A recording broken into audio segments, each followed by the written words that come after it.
बिस्मिल्लाहिर्रहमानिर्रहीम। अस्सलाम वालेकुम डियर स्टूडेंट्स, मैं हूं प्रोफेसर अजमत अली और आप देख रहे हैं मेरा चैनल मैथ्स फॉर यू।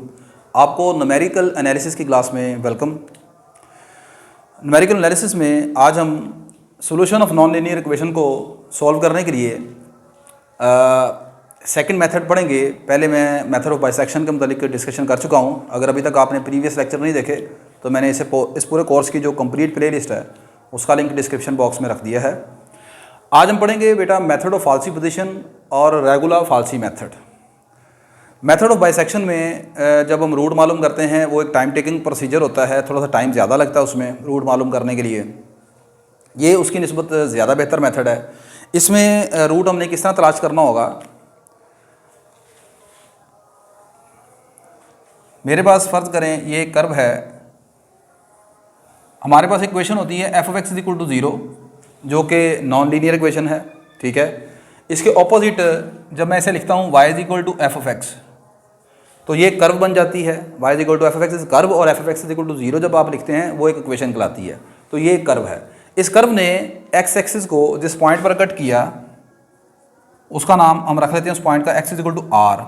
ये जो X is equal to R है एक्चुअली ये रूट है इस कर्व का, इस इक्वेशन का, यानी वो पॉइंट जहाँ पर ग्राफ अपने एक्स एक्सिस को कट करता है। अब जब एक्स एक्सिस को कट करेगा तो वहाँ पर y क्या होगा, 0 होगा। जब y 0 होगा तो ये बन जाएगा F of x is equal to 0। तो ये कहलाता है रूट इसका, और इसी की हमने तलाश करनी है, ठीक है। अच्छा, अब इसकी तलाश करनी है तो फ़र्ज़ करें मेरे पास जो इंटरवल है जिसके अंदर मैं ये सारी कैलकुलेशन करना चाहता हूँ वो हमारे पास X is equal to A से लेकर X is equal to B है।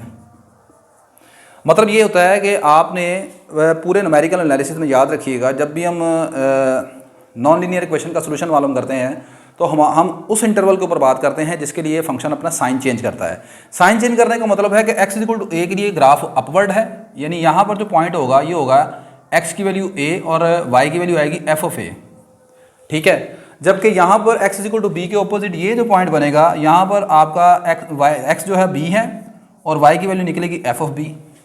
तो फंक्शन a के ऊपर अपवर्ड है, यानी कि आपका f ऑफ a का आंसर होगा पॉजिटिव और f ऑफ b का आंसर आएगा नेगेटिव, यानी एक तरफ अपवर्ड दूसरी तरफ डाउनवर्ड, ठीक है।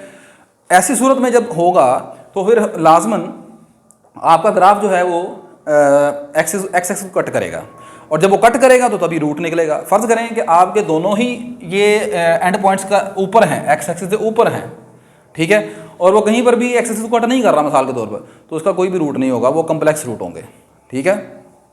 अच्छा, तो अब अगली बात, अब इसमें मालूम हमने कैसे करना होगा, रूट कैसे मालूम करना होगा।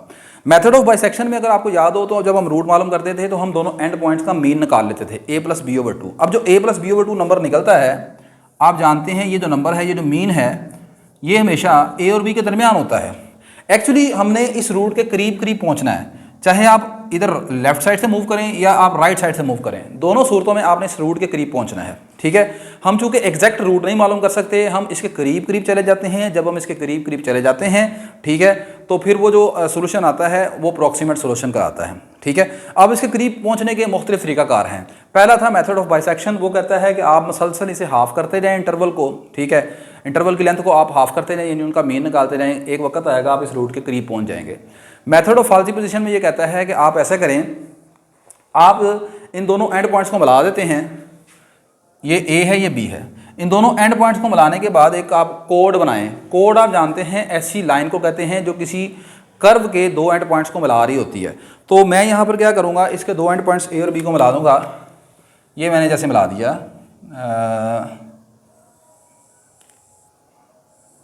दिस वन, ये मेरे पास आ गई कोड ए बी। अब ये जो कोड ए बी है ये लाजमन आप देखें इस इंटरवल के दरमियान है, ए और बी के दरमियान, ठीक है। ये बाहर नहीं जा सकती ये लाइन, क्योंकि अगर वो कर्व को मीट कर रही है दो पॉइंट्स को तो वो कर्व जाहिर सी बात एक्स इक्वल टू बी के बाहर नहीं जाएगी। अब इस लाइन ने एक्स एक्सिस को कट किया एक पॉइंट पर, ये जो पॉइंट है this is called x intercept. ये आपके पास इसका नाम हम रख लेते हैं x1। क्या रख लेते हैं, x1। अब ये जो x1 है ये इसके रूट की फर्स्ट अप्रॉक्सीमेशन है। आप देखें ये जो x1 आपने रखा है, पहले रूट था a और b के दरमियान, अब ये इंटरवल छोटा होकर आपका रूट आएगा a और x1 के दरमियान, ठीक है, a और x1 के दरमियान। अभी कैलकुलेशन हम करते हैं, मैं आपको थोड़ा इसका प्रोसीजर समझाना चाह रहा हूँ। अच्छा, अब अगला काम क्या होगा, ये इसका फर्स्ट अप्रॉक्सीमेशन आ गई रूट की, मैंने पहुंचना है r की तरफ, ठीक है। अब फर्ज करें x1 के ऑपोजिट यहाँ पर ये जो कर्व के ऊपर पॉइंट बनेगा ये है आपके पास x1 f ऑफ x1, ठीक होगी बात ये। अच्छा, इस अब क्या करना है, अब मेथड ऑफ फॉल्सिफिकेशन ये कहता है कि अब आप दोबारा एक नई कोड बनाएं। नई कोड बनाएंगे आप, इनको इस दोनों पॉइंट्स को दोबारा ज्वाइन कर दें, इसको दोबारा आप ज्वाइन कर देते हैं, ये इसका नाम हम रख लेते हैं C। अब आप देखें कि दोबारा फिर इस कोड ने x एक्सिस को कट किया, जिस पॉइंट पर कट किया उसका नाम हम रख लेते हैं x2। आप गौर करें कि इस मरतबा x2 जो है वो x1 से ज़्यादा पीछे को आ गया है, रूट r की तरफ ज़्यादा करीब आ गया है, ठीक है। इन द सिमिलर वे, जैसे यहाँ से आपने ये पॉइंट ड्रा किया, x2 के ऑपोजिट ये वाला जो पॉइंट होगा इसका नाम हम रख लेते हैं d, और वो बनेगा x2, f ऑफ x2, ठीक है।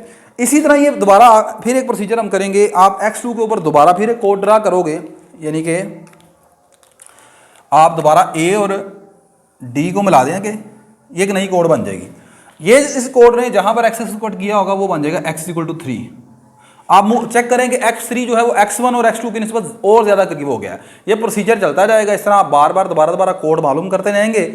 कोड जिस पॉइंट पर x को कट करेगी वो हमारी अप्रॉक्सीमेशन कहलाएंगी, और जितनी ये अप्रॉक्सीमेशन आप इसके करीब लेते आएंगे रूट r के, ठीक है, एक वक्त आएगा दोबारा ये प्रोसीजर कंटिन्यू रहेगा तो आप रूट r के करीब पहुंचते जाएंगे, ठीक है। ये इसका ज्योमेट्रिकल तरीकाकार है, graphical.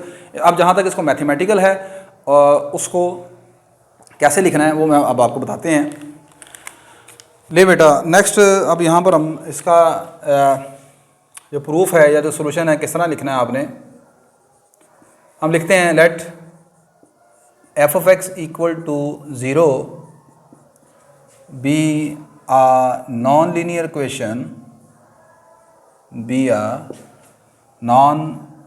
equation, whose root to be approximated,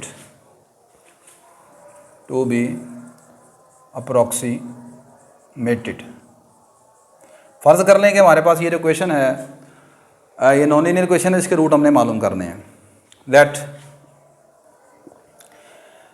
y = f of x, अब ये क्या होगा, y = f of x ये कर्व है, change its sign in close interval a to b, that is f of a into f of b is negative. इस interval में आपका ये जो कर्व है, जो फंक्शन है, ये अपने साइन चेंज कर रहा है, यानी कि या तो f of a पॉजिटिव है तो फिर f of b नेगेटिव होगा, अगर f of a नेगेटिव है तो फिर f of b पॉजिटिव होगा। दोनों सूरतों में प्रोडक्ट जो है वो <0 आएगा। अब ये क्या चीज़ क्या शो करेगी कि वो ज़ाहिर सी बात है, जैसे मैंने शुरू में बताया, वो कर्व x एक्सिस को कट करके जाएगी। जब f of a function a पर ऊपर है b पर नीचे है तो कर्व x एक्सिस को कट करेगी, तो फिर कर्व x एक्सिस को कट करेगी तो फिर इस कर्व का एक रूट जो है वो a और b के दरमियान होगा। This implies a root must lies in the closed interval a to b, तो इस कर्व का एक रूट लाजमन इसमें लाई करेगा। अच्छा, अब रूट इसमें लाई कर गया, अब हम लेट करते हैं, अब हमारा प्रोसीजर शुरू हो जाएगा। Let us find equation of code AB as shown in figure। आपको फिगर में जो A से B तक मिलाने वाली लाइन है, डेट इज कॉल्ड द कोड, इसकी क्वेश्चन मालूम करने जा रहे हैं। अब क्वेश्चन ऑफ लाइन का फार्मूला आपने पढ़ा है,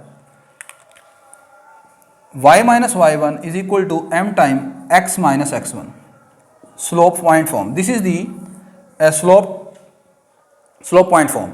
इसको हम यूज़ करेंगे तो आपके पास यहाँ पर ये x1 आ गया, ये y1 आ गया अकॉर्डिंग टू दिस फार्मूला। ये वाला x1 नहीं है, मैं उस फार्मूले के मुताबिक x1 y1 कह रहा हूँ, इसको x1 ना समझ लेना। ये वाला, ये x2 आ गया, ये y2 आ गया, ठीक है।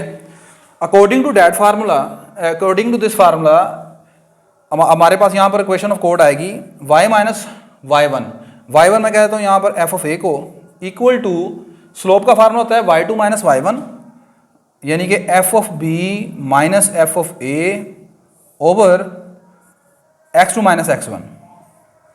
आप जानते हैं स्लोप m का फार्मूला होता है y2 minus y1 over x2 minus x1, ठीक है। तो अकॉर्डिंग टू दिस फार्मूला ये आपके पास आ जाएगा इस तरह, स्लोप आ गई, आगे आ गया x माइनस x1, तो x1 इज हेयर a, ठीक है। अब इसको थोड़ा सा हम सोल्व करते हैं। तो अच्छा, ये b माइनस ए तो डिवाइड हो रहा है, इधर आके मल्टीप्लाई हो जाएगा, ये आ जाएगा b minus A into y minus f of a is equal to f of b minus f of a x minus a. अब ये जो कि इक्वेशन ऑफ कोड है, और इक्वेशन ऑफ कोड जो है वो एक्स एक्सिस को कट करके गुजर रही है, तो एक्स एक्सिस को कट करेगी तो वहाँ पर वाई क्या होगा, जीरो होगा। यानी ये जो रेड कलर की आपको लाइन नजर आ रही है ये वाली, ये एक्स एक्सिस को कट कर रही है इस पॉइंट के ऊपर जिसका नाम मैंने x1 रखा हुआ है, that is the first approximation to the root, ठीक है। मैं फिर बता रहा हूँ कि ये वाला x1 ना समझ लीजिएगा, वो तो मैंने फार्मूले के मुताबिक उसको x1 कहा है। x1 is the first approximation यहाँ पर। अच्छा, ये यहाँ पर एक्स एक्सिस कट करेगी तो वहाँ पर y जीरो होगा। दूसरे अल्फाज में हम यहाँ वाला मालूम करते हैं, for y intercept, for x intercept, for x intercept put y equal to zero in, इसे चाहे आप क्वेश्चन नंबर 2 कह देते हैं, इन क्वेश्चन 2। इस क्वेश्चन नंबर 2 में आप y को जीरो पुट करते हैं। अगर आप y को यहाँ पर जीरो पुट करेंगे ये y जीरो हो जाएगा, ये b माइनस ए रह जाएगा, b माइनस ए को अंदर मल्टीप्लाई करवा देते हैं, ये आ जाएगा minus b minus A into F of A equal to, इधर आ जाएगा आपके पास, और इधर इन दोनों को आपस में मल्टीप्लाई करवा दें। मेरा टारगेट क्या है, x की कीमत मालूम करना, ठीक है। तो इसको अंदर मल्टीप्लाई करवा दें, ये आ जाएगा x into F of b minus f of b into x minus A into F of b, A into F of b minus x into F of a minus minus plus a into F of a, और आप इसको भी अंदर इधर ही multiply करवा दें। चलें इधर कर लेते हैं, ये आ जाएगा जी हमारे पास minus b into F of a minus minus plus a into F of A equal to x time f of b minus a time f of b minus x time f of a plus a time f of a. ठीक होगी बात ये। अच्छा, अब इसमें कुछ चीज़ें देखिए कैंसिल होती होंगी। आपका ये वाला जो नंबर है इसको दूसरी तरफ लेके आएंगे, ए टाइम एफ ऑफ ए, ये माइनस होकर कैंसिल हो जाएगा। ठीक होगी बात ये। बाकी इसको इधर ले आते हैं, ये आ जाएगा a into F of b minus b into F of A equal to, इन दोनों में से आप एक्स कॉमन निकाल लेते हैं, बाकी रह जाएगा F of b minus f of a. यहाँ से एक्स की वैल्यू आ जाएगी आपके पास a into F of b minus b into F of a over f of b minus f of a. लेकिन जी ये आपने एक फार्मूला बना लिया है अप्रोक्सीमेशन मालूम करने का। ठीक है, अब जस्ट क्या करना है, x1 x2 x3 ये इसकी अप्रोक्सीमेशन होंगी, वो किस तरह लिखनी है वो मैं बताता हूँ आपको। मैं इससे पहले ज़रा मिटा लेता हूँ। नहीं बेटा, नेक्स्ट आपके पास जुमे का टाइम हो गया था तो मैंने जुमा पढ़ के मैंने कहा चलें दोबारा कंटिन्यू करते हैं जो बाकी रह गया है। अच्छा, यहाँ तक हम ये पहुँच गए थे, ये आपने x की वैल्यू कैलकुलेट कर ली थी। अब ये x की वैल्यू आपने कैसे कैलकुलेट की है, जब आपने y को ज़ीरो पुट कर दिया है। y को ज़ीरो पुट करने का मतलब ये है कि आपने x इंटरसेप्ट मालूम किया है। तो ये कोड थी आपकी AB, इस कोड ने x एक्सिस को कहाँ पर कट किया, x1 के ऊपर। ठीक है, तो एक्चुअली ये जो वैल्यू निकली है ये x1 की वैल्यू है, that is the first approximation. यही मैंने लिखा है, let the first approximation to root is x1, that is x1। ये जो वैल्यू है इसका नाम हमने x1 रख दिया। अब अगली चीज़, अब मैंने F of A into F of B मालूम किया था, यानी इनका प्रोडक्ट। वो आया लेस देन 0। अब अगर आपके पास एफ ऑफ एक्स वन यानी फर्स्ट अप्रॉक्सीमेशन पर फंक्शन का आंसर और एफ ऑफ ए का आंसर ये लेस देन 0 है, तो देन रूट विल बी, अब आपका रूट जो होगा वो इसके दरमियान होगा, then root will be A into X one. Then find second approximation. अब हम सेकेंड अप्रोक्सीमेशन मालूम करेंगे।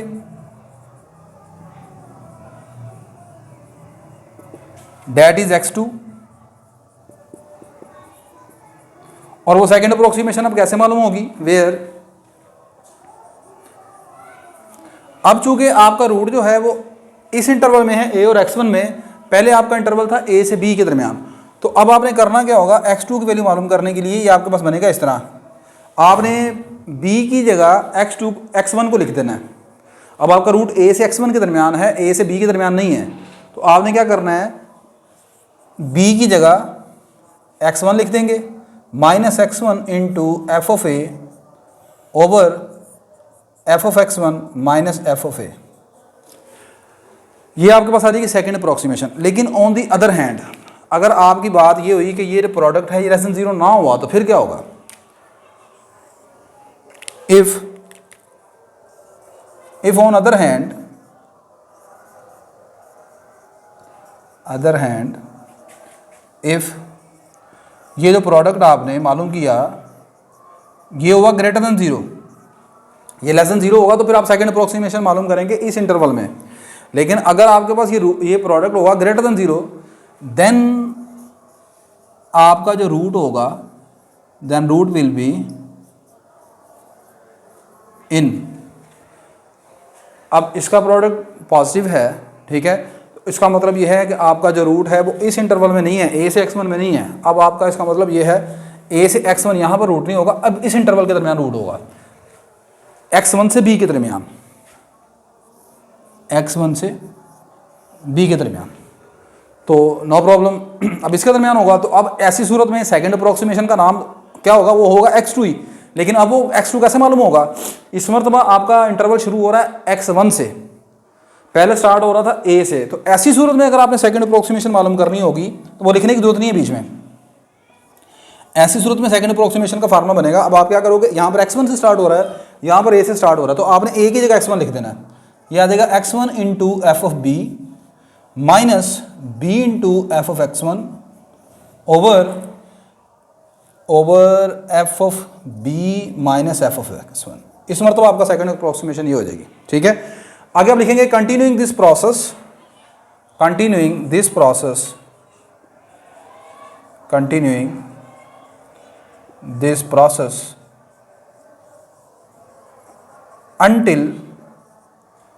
until required accuracy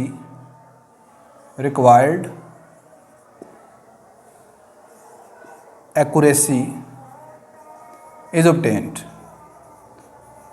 आप अपने इस प्रोसीजर को कंटिन्यू रखेंगे, जारी रखेंगे, चलता जाएगा। इसी तरह थर्ड अप्रोक्सीमेशन, फोर्थ अप्रोक्सीमेशन, आप तब तक ये प्रोसीजर जारी रखेंगे तब जब तक आपको अपनी रिक्वायर्ड एक्यूरेसी यानी रिक्वायर्ड रूट जो है उसके करीब करीब आप नहीं पहुंच जाते। तो आई होप कि आपको ये वीडियो अच्छी लगी होगी। अगर ये वीडियो आपके लिए किसी तरह से भी हेल्पफुल हुई तो लाजमी इसको लाइक कर दीजिएगा, शेयर कर दीजिएगा और चैनल को सब्सक्राइब कर लीजिएगा। इंशाल्लाह नेक्स्ट लेक्चर में इस रेगुलर फाल्सी मेथड से रिलेटेड जो एग्जांपल्स हैं हम उनके ऊपर डिस्कशन करेंगे। तब तक के लिए मुझे इजाज़त दीजिए। अल्लाह हाफिज़।